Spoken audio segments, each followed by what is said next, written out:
এই দেখো হচ্ছে আমার ট্যাংরা মাছ ভাজি। বেশ ফাটাসাটা করবে না, কারণ ঢাকনা দিয়ে অলরেডি ভাজি হয়ে গেছে, এখন নামিয়ে দেবো।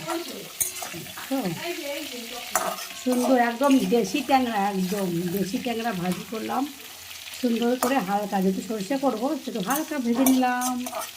চলো তুলে নেবো। এটা খুব সুন্দর করে ভাজি করে ফেললাম আমি ট্যাংরা মাছ। দেখো একটু কালো জিরে ফোড়ন, লবণ গুঁড়া দিয়ে দেবো, একটু জল দেবো, ঝোলটা ফুটছে। চলো এবারে পেস্টটা দিয়ে দেবো। সর্ষে বাটায় সাধারণত আমি আদা পেস্ট দিই না, তো আদা কাঁচা লঙ্কা পেস্ট দিলাম, কারণ দিদি কাজ শেষ হয়ে দিদি খুব সুন্দর রান্না করতে পারে। সর্ষে বাটায় আদা পেস্ট দিলাম এই ফার্স্টে। তো চলো কেমন হয় দেখাবো তোমাদেরকে লাস্টে। কেমন হয়েছে আমাকে জানিও কমেন্টস করে। প্রথমবার রান্না